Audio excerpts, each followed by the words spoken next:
Hi అండి, నమస్తే. నేను శిరీష. మనందరి ఛానల్ వండర్ఫుల్ ఉమెన్ కి స్వాగతం. ఫ్రెండ్స్, పిల్లల నుండి పెద్దవాళ్ళ వరకు స్ట్రీట్ సైడ్ ఫుడ్ అంటే చాలా ఇష్టంగా తింటూ ఉంటాం కదా. మరి అలాంటి స్ట్రీట్ సైడ్ ఫుడ్ రెసిపీస్ లో ఒకటైన ముంబై స్పెషల్ వడా పావ్ రెసిపీని చాలా టేస్టీగా ఎలా చేసుకోవాలో డీటెయిల్డ్ ఇన్ఫర్మేషన్ తో పర్ఫెక్ట్ రెసిపీని వీడియోలో మీకు షేర్ చేస్తున్నాను. సో దీన్ని ఎక్కువ లేట్ చేయకుండా క్విక్ గా చూసేద్దామా. ఈ వడా పావ్ కి మంచి టేస్ట్ రావడానికి మెయిన్ వెల్లుల్లి కారపొడి ఉండి దీన్ని ఎలా తయారు చేసుకోవాలో ఫస్ట్ చూద్దాం. ముందుగా దీన్ని తయారు చేసుకోవడానికి స్టవ్ మీద ప్యాన్ లోకి ఒక టీ స్పూన్ ఆయిల్ తీసుకుని వేడి చేసుకున్న తర్వాత ఇందులో 12 నుండి 15 వరకు పొట్టు తీసుకుని వెల్లుల్లి రెబ్బలు వేసుకుని ఫస్ట్ వీటిని మంచి గోల్డెన్ కలర్ లోకి వచ్చేలాగా ఫ్రై చేసేసుకుని పక్కకు తీసుకోండి. ఇప్పుడు ఇదే ప్యాన్లో 3 టేబుల్ స్పూన్లు వేరుశెనగ గుళ్ళు వేసుకుని ఫ్రై చేసుకోండి. ఇవి ఒక 50% ఫ్రై అయిన తర్వాత ఇందులో 1 టీ స్పూన్ ధనియాలు, 1/2 టీ స్పూన్ జీలకర్ర, 5-6 ఎండుమిర్చి, 1 టీ స్పూన్ నువ్వులు వేసుకుని వీటినన్నిటిని మంటల్లో ఫ్లేమ్లో పెట్టుకుని దోరగా ఫ్రై చేసుకోవాలి. వీటినన్నిటిని దోరగా ఇలా చక్కగా ఫ్రై చేసేసుకున్న తర్వాత ఇప్పుడు లాస్ట్గా ఇందులో 3 టేబుల్ స్పూన్ల ఎండు కొబ్బరి తురుముని యాడ్ చేసుకుని ఒకసారి అంతా కలిపేసుకుని వెంటనే స్టవ్ ఆఫ్ చేసేసి దీన్నంతా కూడా ఒక ప్లేట్లోకి తీసేసుకుని బాగా చల్లారనివ్వండి.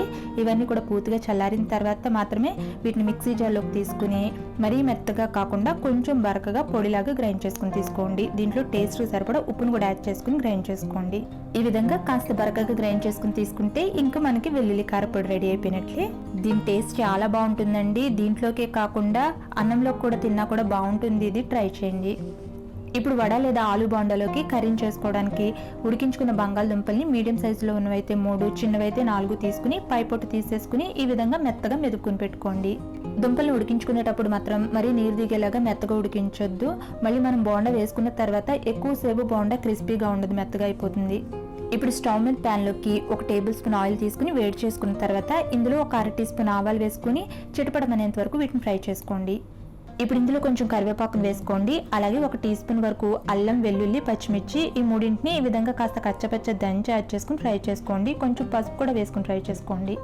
వీటిలో ఉన్న పచ్చివాసన పోయేంత వరకు వీటిని ఫ్రై చేసుకున్న తర్వాత ఇందులో ముందుగా ఉడికించుకుని మెదుపుకుని పెట్టుకున్న ఆలు మిశ్రమాన్ని మొత్తాన్ని యాడ్ చేసేసుకుని తర్వాత దీంట్లో టేస్ట్కి సరిపడా 1/2 టీ స్పూన్ సాల్ట్ యాడ్ చేసుకుని ఇవన్నీ కలిసేటట్టు బాగా మిక్స్ చేస్తూ దీంట్లో ఉన్న మాయిశ్చర్ అంతా పోయి ఇదంతా కూడా కొంచెం దగ్గర పడేంత వరకు పెద్ద పెద్ద ముక్కలు లాంటివి ఏమన్నా ఉంటే ఒకసారి స్పూన్తో ఈ విధంగా మ్యాష్ చేసుకుంటూ కలుపుకుంటూ ఉడికించుకోండి. ఇలా దీని అంతా ఉడికించేసుకున్న తర్వాత లాస్ట్గా కొంచెం కొత్తిమీర తరుగును కూడా యాడ్ చేసుకుని ఒకసారి అంతా కలిపేసుకుని దీన్ని ఒక బౌల్లోకి తీసేసుకుని పక్కన పెట్టుకుని చల్లారనివ్వండి. ఇదంతా కూడా చల్లారేలోపు వడకి పిండిని రెడీ చేసుకోవడానికి ఒక మిక్సింగ్ బౌల్లోకి 1 కప్పు శనగపిండిని తీసుకోండి. ఇందులోనే 1 టేబుల్ స్పూన్ బియ్యం పిండి, 1/2 టీ స్పూన్ పసుపు, 1/2 టీ స్పూన్ కారం, అలాగే 1/2 టీ స్పూన్ ఉప్పు వేసుకోండి. ఆల్రెడీ కర్రీలో ఉప్పు ఉంటుంది కాబట్టి ఎక్కువ పట్టదు, చూసుకుని యాడ్ చేసుకోండి. తర్వాత 1/2 టీ స్పూన్ వంట సోడా కూడా యాడ్ చేసుకుని ఫస్ట్ ఇవన్నీ కలిసేటట్టు ఒకసారి బాగా కలిపేసుకోవాలి. ఇలా ఇవన్నీ కలిసేటట్టు మిక్స్ చేసేసుకున్న తర్వాత ఇందులో తగినంత వాటర్ని యాడ్ చేసుకుని బజ్జీలకి పిండి కలుపుకుంటాం కదా, అలా మరీ పలచగా కాకుండా గట్టిగా కాకుండా చూడండి ఈ కన్సిస్టెన్సీలోకి వచ్చేలాగా కలుపుకోండి. నేను ఈ విధంగా దీన్ని కలుపుకోవడానికి నాకు సుమారుగా 1/2 కప్పు వాటర్ పట్టాయండి. అయినా కానీ మీరు చూసుకుని యాడ్ చేసుకుంటూ పిండిని కలుపుకోండి. ఈ లోపు మనకి ఉడికించుకున్న ఆలు మిశ్రమం కూడా చల్లారిపోయి ఉంటుంది. దీంట్లోంచి కొంచెం కొంచెం ముద్దలు తీసుకుని నిమ్మకాయ సైజ్ అంత సైజులో ఈ విధంగా బాల్స్లో చుట్టుకుని పెట్టుకోండి. ఇలా మొత్తం మిశ్రమంతో అన్నిటినీ బాల్స్ లాగా ఈ విధంగా ముందుగానే రెడీ చేసేసుకుని పెట్టుకోండి. ఇప్పుడు ఇందులోంచి ఒక్కొక్క బాల్ని తీసుకుంటూ కలిపి పెట్టుకుని ఉంచుకున్న పిండిలో ఒకసారి దీన్ని విధంగా డిప్ చేసుకుని తీసుకుని బాగా వేడెక్కిన ఆయిల్లో వేసుకుని మంటని మీడియం ఫ్లేమ్లో పెట్టుకుని వీటిని మంచి గోల్డెన్ కలర్లోకి వచ్చేలాగా ఫ్రై చేసుకుని తీసుకోండి. ఈ విధంగా వీటిని ఫ్రై చేసుకుని తీసుకుంటే మనకి ఇంకా ఆలు బోండా రెడీ అయిపోయినట్లే. ఈ విధంగా అన్నిటిని ఫ్రై చేసేసుకుని తీసేసుకోగా లాస్ట్గా కొంచెం ఈ విధంగా శనగపిండి మిశ్రమం మిగిలింది అనుకోండి, ఆయిల్ ఈ విధంగా దీన్ని కొంచెం అనీవెన్గా స్ప్రెడ్ చేస్తూ వేసుకుని ఫ్రై చేసుకోండి. దీన్ని చోరా అంటారు. పావులో మధ్య మధ్యలో ఇది క్రంచీగా తగులుతూ టేస్ట్ బాగుంటుంది తినేటప్పుడు. తర్వాత కొన్ని పచ్చిమిర్చిని కూడా మధ్యలో ఘాట్లు పెట్టుకుని ఆయిల్లో వేసుకుని ఫ్రై చేసుకుని తీసుకోండి.